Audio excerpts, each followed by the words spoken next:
Bonjour et bienvenue sur l'Académie de la Voix de Michael. J'ai lu sur ma page Facebook beaucoup de questions et il y en a une qui m'a interpellée particulièrement. C'était celle-ci. Quelqu'un pourrait-il me dire pourquoi j'ai peur de l'archange Michael? C'est une question très intéressante et j'ai envie d'y répondre maintenant. Nous autres êtres humains, nous sommes constitués de deux éléments fondamentaux.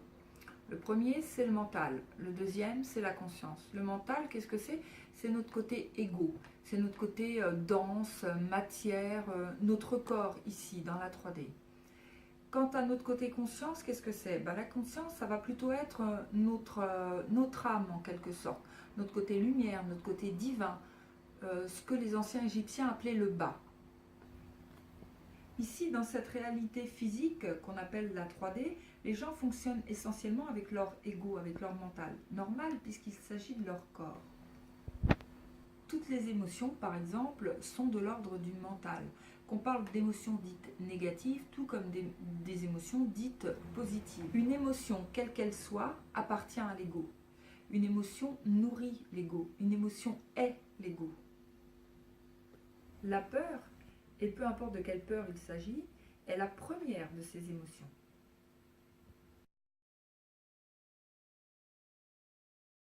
Si je vous dis « rien ne se perd, rien ne se crée, tout se transforme », vous allez me dire que vous avez déjà entendu cette phrase. Bon, elle est célèbre, elle est d'Antoine Laurent Lavoisier, un chimiste français du XVIIIe siècle qui a longtemps été considéré comme le père de la chimie moderne. Mais est-ce que vous savez à quelle occasion et pourquoi il a dit cette phrase?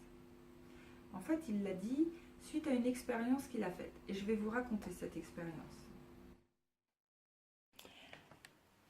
Lavoisier a donc placé de l'eau dans un récipient en verre, relié par un alambic à un autre récipient en verre. Il a fait chauffer l'eau du premier récipient jusqu'à ce qu'elle s'évapore. Elle est donc passée de l'état liquide, l'eau, à celui de gaz, la vapeur. Puis il a refroidi l'alambic où se trouvait la vapeur. Celle-ci s'est alors condensée et elle est passée de l'état gazeux à l'état liquide à nouveau, en formant des gouttelettes d'eau dans le deuxième récipient. Il avait au préalable mesuré la masse de l'eau dans le premier récipient, celui de départ. Il a ensuite effectué la même opération en mesurant la masse de l'eau dans le récipient d'arrivée. C'est là qu'il a constaté qu'elle était strictement la même. Et il a dit « Rien ne se perd, rien ne se crée, tout se transforme ». Ce qu'il faut comprendre, c'est qu'il va en être de même pour nous et d'une manière tout à fait évidente. Et pour l'expliquer, je vais faire appel à des notions de physique quantique. Tenons pour acquis que nous vivons dans un univers infini, illimité, éternel, ce qui veut dire qu'il a toujours été là et qu'il sera toujours là. Il ne peut pas y avoir ni début ni fin à un univers infini, parce que cela reviendrait à autoriser la question « mais qu'est-ce qu'il y avait avant ?» Il n'y a pas d'avant, pas d'après, car pour cela il faudrait qu'il y ait des bordures, un cadre, des limites qui marquent le début et la fin. Il ne peut pas y avoir ni début ni fin si on parle d'infini. Maintenant, revenons à l'expérience et à la phrase de Lavoisier. Rien ne se perd, rien ne se crée, tout se transforme. Pour perdre quelque chose dans un récipient fermé, il faudrait en enlever. Pour créer quelque chose dans un récipient fermé, il faudrait en rajouter. Il est facile de retirer un élément d'un récipient en le plaçant à l'extérieur de ce récipient. Et il est tout aussi facile d'ajouter quelque chose dans un récipient en prenant un élément provenant de l'extérieur de ce récipient et en le mettant à l'intérieur du récipient. Mais si d'un seul coup il n'y a plus de récipient, comme c'est le cas de l'univers infini, alors il n'y aura plus d'extérieur, puisque si l'univers est infini, alors il n'y a plus ni limite, ni barrière, ni paroi. Ce n'est pas un contenant. On ne peut donc rien prendre à l'extérieur pour mettre à l'intérieur de l'univers, puisqu'il n'a par principe pas plus d'extérieur que d'intérieur. Tout est déjà dans cet univers. Tout ce qu'on pourrait souhaiter rajouter, et même plus encore, y est déjà, puisqu'il l'est tout. En partant donc de ces principes, on constate qu'on ne peut rien perdre dans cet univers, puisqu'on ne peut rien noter. De la même manière, on ne peut rien créer dans cet univers puisqu'on ne peut rien rajouter. En fait, tout y est déjà. Il ne nous reste donc qu'une seule possibilité, transformer ce qui est déjà là, c'est-à-dire le gaz en liquide ou le liquide en gaz.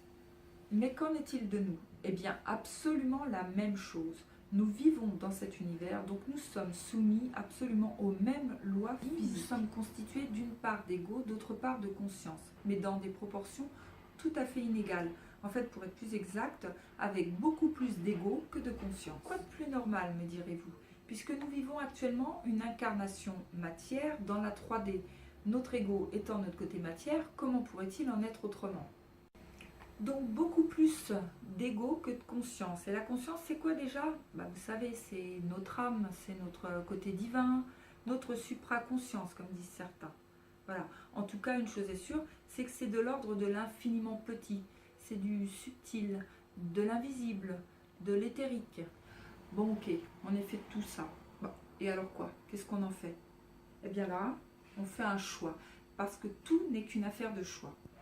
Donc là, est-ce que je choisis de rester dans la 3D, dans la matière, dans la densité, avec tous les inconvénients que ça peut compter, c'est-à-dire la division, la différenciation, l'individualisation? Ou bien je choisis l'unité, le grand tout, mon évolution spirituelle, l'ascension, Dieu, peu importe le terme.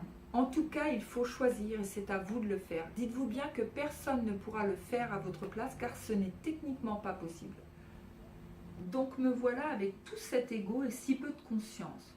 Alors, si je choisis la matière, c'est facile, je ne change rien, car c'est l'ego qui me maintient dans la matière. Si par contre j'envisage l'autre option, alors là, tout se complique.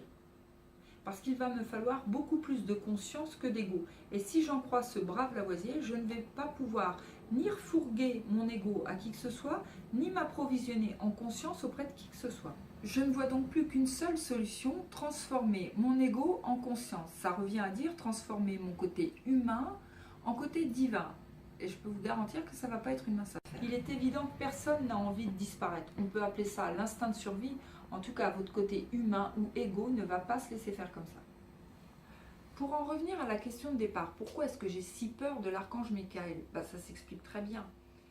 Michael porte le titre de maître de la droiture, de la rectitude, de la justice, de la justesse. C'est le guide par excellence. Il est le saint patron des alchimistes, grand spécialiste de la transmutation. Il est l'archange du feu, le feu divin, le feu qui transmute, le feu qui transforme.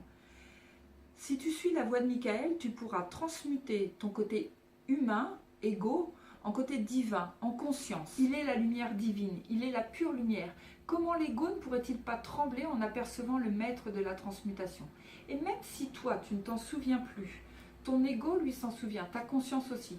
Alors soit c'est elle qui prend le dessus et qui vibre en l'apercevant, soit c'est ton côté égo qui est le plus fort et qui prend peur. Mais de toute façon, l'un comme l'autre savent pertinemment que la lumière l'emporte toujours. Cette peur que tu éprouves, c'est simplement ta résistance à aller vers la lumière, à retourner vers Dieu, vers l'unité. Parce que ça signifie abandonner ce que tu es, abandonner ta matérialité, abandonner ton individualité et tout ce que tu crois être ici dans la 3D. Parce que c'est vrai que c'est plus facile de rester dans ce qu'on connaît, même si ce qu'on connaît est négatif, que d'aller et de marcher, d'avancer vers l'inconnu, même si cet inconnu semble extrêmement positif. À ce titre, la personne qui pose cette question n'est pas une exception. Non, en fait, elle est comme nous tous ici-bas. Parce que notre point commun à nous tous, c'est d'avoir peur justement de retourner vers cette lumière source.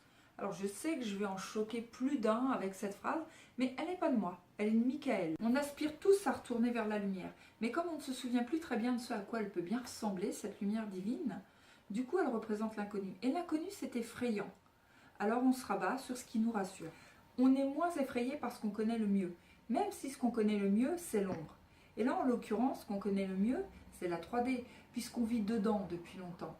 Mais la 3D, on a vraiment une forte tendance ici à prendre des vessies pour des lanternes. N'oubliez pas, la 3D, c'est le monde de l'illusion.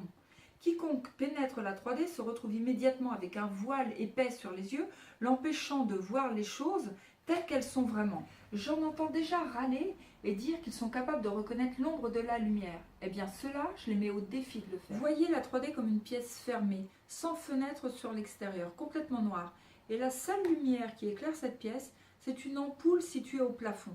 Une lumière complètement artificielle. Ce n'est pas la vraie lumière. La vraie lumière, vous ne pouvez pas l'apercevoir ici.